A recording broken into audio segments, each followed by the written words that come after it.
everybody, and welcome back. My name is Curseof, and welcome back to another video.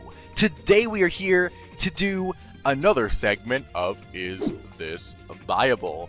I know a lot of you guys were expecting the God cards to slip in today's video, but we're going to take a quick jump past the God cards. We'll come back to them though, no worries, no worries. And today we are going to talk about the... I guess it's not the most recent card that was revealed now, but we're going to be talking about Book of Moon. Not an archetype specific, not a monster. We have the quick play spell that sets monsters. And by the way, I am joined by Legacy Boy, Terramaster. What's up, Book of Moon? Finally! Book of Moon, more new cards. Look, man, we need quick play spells in this game. We need them. Yeah, I mean, we just been sitting in YuGiOh format now for how long? With like only offerings to the doomed? Yeah, exactly. So a second YuGiOh answer was absolutely necessary, and here it is. For sure, for sure. But yeah, so today we're going to be asking the question, is Book of Moon viable? Alright, so do you want to get straight into... Let's just talk about generally Book of Moon first, okay? Yes, for sure. Book of Moon is... First of all, it's a quick play spell, so it doesn't get floodgated by YuGiOh. And that's the first advantage it has. And still spell speed 2, of course, like Offerings. And it does not have any kind of a drawback or a cost, like Offerings does, where you skip your draw phase. So that's another boost for it. And the best part for it is it targets one face-up monster on the field. Not your opponent's monster, but one face-up monster on the field. And that actually makes it a very, very versatile card, because you can use it to have your monster dodge targeting effects, like it dodges Offerings, which is amazing. Exactly. It dodges Parasite Paranoid, for those of us that still remember Moth format. Yeah. In addition, you can also do something absolutely insane with it, like use a flip effect monster and then flip it back face down.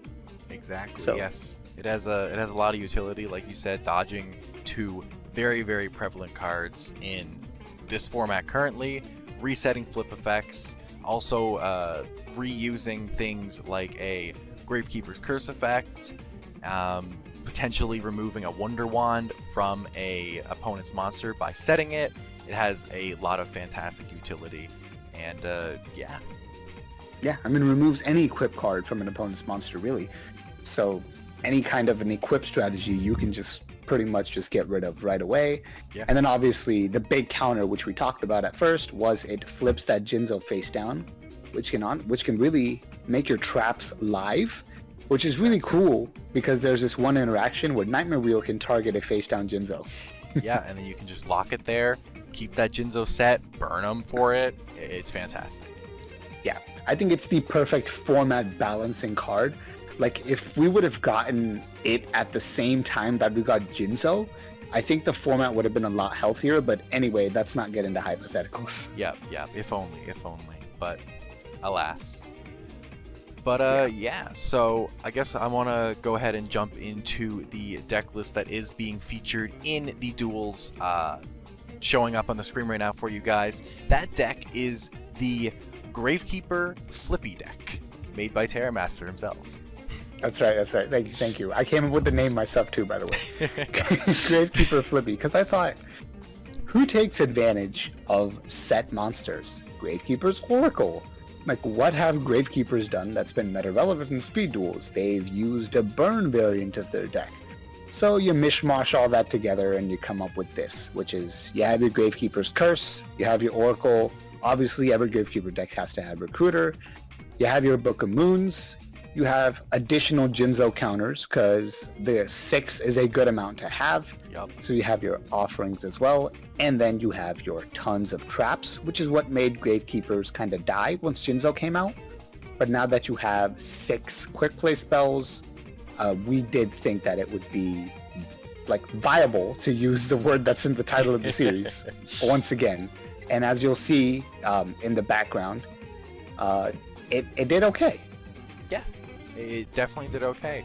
And the best thing about Book of Moon 2 over something like Sphere Kuriboh, where Sphere Kuriboh in this deck is more so just there as your Jinzo answer, while Book of Moon is extremely versatile. A combo is fantastic with your Gravekeeper's Oracle. You can do the whole Book of Moon Jinzo, lock it down with Nightmare Wheel combo. You can reset and reflip your curses for more burn damage. It actually has a lot of application in this deck beyond just, oh, it's a Jinzo counter. Yeah, exactly. And in addition, like I talked about before, and like you just mentioned right there, it makes your traps live. So you can do the Nightmare Wheel, lock down that Jinzo, or in Gravekeepers, you can also make your Rite of Spirit get live again. Yes, exactly. So boom, there you go. You can grab a counter off a curse, or you can go ahead and get tribute fodder for your Oracle and just straight up pop that Jinzo and go in for 2k. Yeah, you don't even need to lock it down if you can just remove it. Yeah, exactly. And another thing that why it's called Gravekeeper Flippy is you can see there are also 2 Floodgate Trap Holes in the deck as well. Yep. So it was kind of like a why not go all in on the Oracle popping set monster strategy. They'll set monsters on their own because that's just a big part of speed duels right now, and then everything that they don't set, you either book or you Floodgate. Obviously, Floodgate doesn't work on Jinzo summon, but you have to remember Conflict Warrior plays a ton of Warrior as well, so you can Floodgate all those. And that does take away their OTK when they summon their Warrior monster, and you flip it face down permanently. Yep, for sure, for sure. One more thing I will mention as well, obviously the Graveyard Burn deck plays the Twisted Personality skill, so you can force your opponent to set and swing into a defense position monster, potentially gaining more counters. That is also something that does exist. Yes, that's true. So there's a lot of obviously big braininess you can go with Book of Moon 2 just because of how versatile a card it is, right? It's any time and any target, any face-up monster on the field. Yep. And your turn, your opponent's turn, draw phase, end phase, anything in between. So such a versatile card is always going to give you all those big brain options like the one you talked about. Exactly.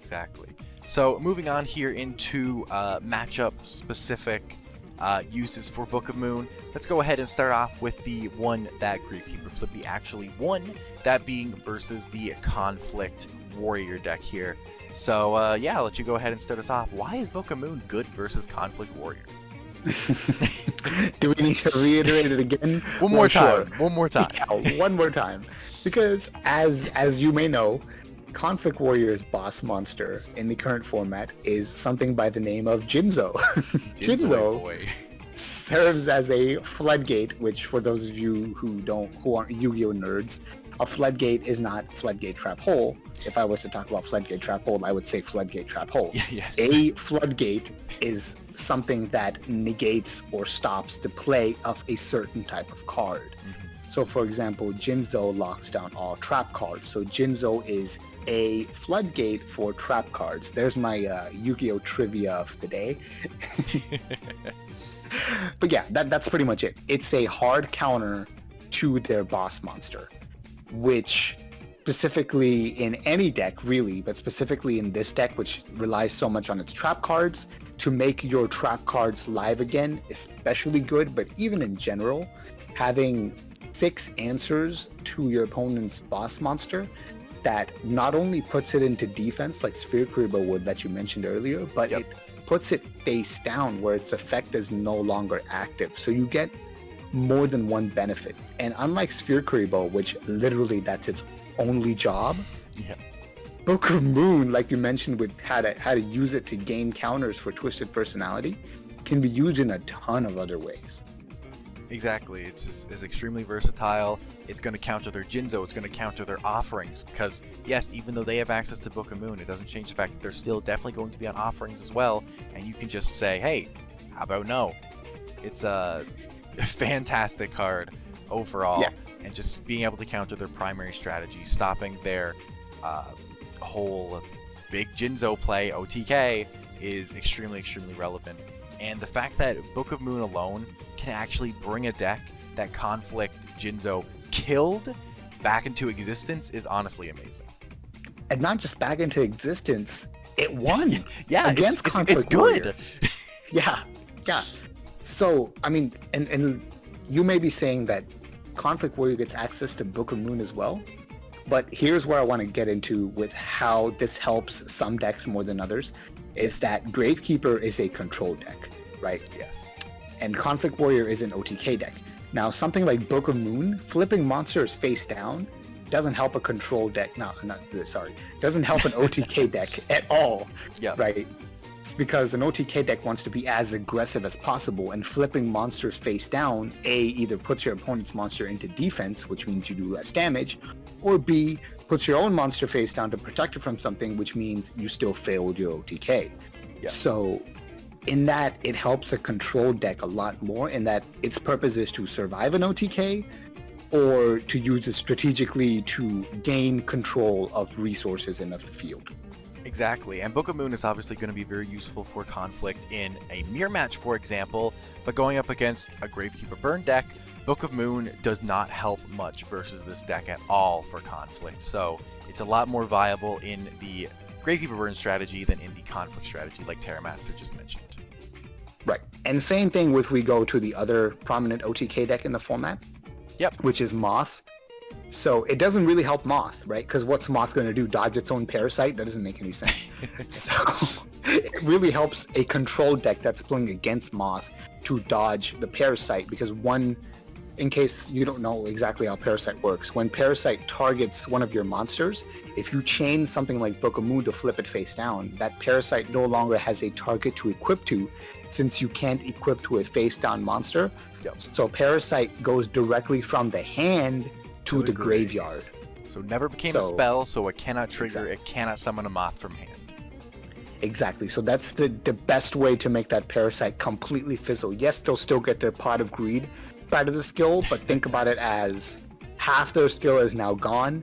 They can no longer get that draw effect, so it becomes slightly harder for them to OTK you after that. And then, of course, there's always RNGs involved here, but if that was their only Parasite, now you can push. Exactly. But yeah, that's obviously the two matchups. Do you want to get into the stall matchup a little bit too, even though we never really tested it? Yes, you guys aren't going to see a replay going on in the background here, because we did the replays for the Moth matchup and for the conflict matchup. In fact, we might not even be through all those replays yet. But yeah, going off into versus stall here. I mean, starting off not even versus stall, but just helping stall, being able to reset those old Vindictives is a bit of a yikes. Yeah, it is. So it does help stall a little bit, but remember this. Something like Gravekeeper Flippy here can it actually already has an advantage against stall, because first of all, you are burning them, right? And stall absolutely hates when somebody burns them back. And second off, a lot of their monsters will be set pass type of monsters. Exactly. And Oracle eats that for breakfast, lunch, and dinner at the same time. So it's you have an inherent advantage in the stall matchup. So I mean, maybe you would side out Book of Moon there, but maybe you would keep it so that you can use one Gravekeeper's Curse potentially 2 to 3 times. Yeah, so, and another thing I want to mention that Terramaster has said multiple times, I don't know if on video, but he said to me, the fact that Gravekeeper Burn was the best burn strategy of the pre-Jinzo format was because it had the ability to decide exactly when it wanted its counters. It wasn't relying on Lava Golem or Nightmare Wheel. You got to choose when you summon this curse, when you write a spirit back a curse. Now you have the ability to choose if you want to reset your curse and flip it up. So yes, they could be playing a stall burn strategy, but you inherently have more control over when counters occur than they do. Exactly. That's an excellent point. Whoever said that originally was very smart. Very smart, man. So yeah, I mean, just an example. You could activate Rite of Spirit in the end phase of a turn where your opponent ran over your Gravekeeper's Curse by battle. Say you're playing Twisted Warrior, right? Yep. And you summon your curse, they kill it with whichever one of their warrior monsters, I'll let them pick. Then at the end phase, I can activate my Rite of Spirit, bring back that Gravekeeper's Curse. Now that's 1,000 damage from summoning curse twice and 2 counters. And then on my turn, I have a Book of Moon, I set it face down and flip summon it again.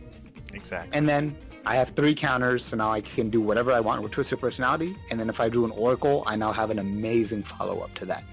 And at that point, they're almost dead if the Oracle attack goes through. So, I mean, it's all really good. Yeah, absolutely fantastic. But I think that is enough hyping up Book of Moon. In case you guys couldn't tell already, I'll bring up the question, is Book of Moon viable? The answer is an absolutely, most definitely, yes. Yeah, in fact, hot take here, it's going to be a staple in the Battle City box format. Yeah, unless Matt went absolutely absurd with the Battle City box, I cannot see Book of Moon not being a staple card from that set. Right, because for those of us that played advanced TCG at some point, Yep. Book of Moon was so good, it had to be limited. So Book of Moon has always been a really good card in the history of YuGiOh until, of course, we hit like 20 years of power creep. But we're nowhere near that yet in Speed Duels. So Book of Moon is not only going to be good, I think it's going to be good for a long time. Yes, I agree 100%. Very, very happy to see this card come to Speed Duels, though. It is not inherently, like, absolutely, absurdly conflict Jinzo broken, but it is a very, very nice staple to have and answers some of the very, very prevalent strategies in the current meta. Super happy to see this card come, and really nice to see a viable card coming from the Battle City box. Indeed, indeed. And like we said about how it can dodge target effects, there's almost guaranteed to be more targeting effects inside the Battle City box. So it's going to be even better than it looks right now. Yes, for sure, for sure. Yeah, that's how I want to leave it off, is that it looks good now, just you wait. It's going to get even better. But anyway, guys, I hope you guys enjoyed this video. If you did, please hit the like button down below and also consider subscribing. Your likes go a very long way. Your subscriptions motivate me to keep on doing what I'm doing.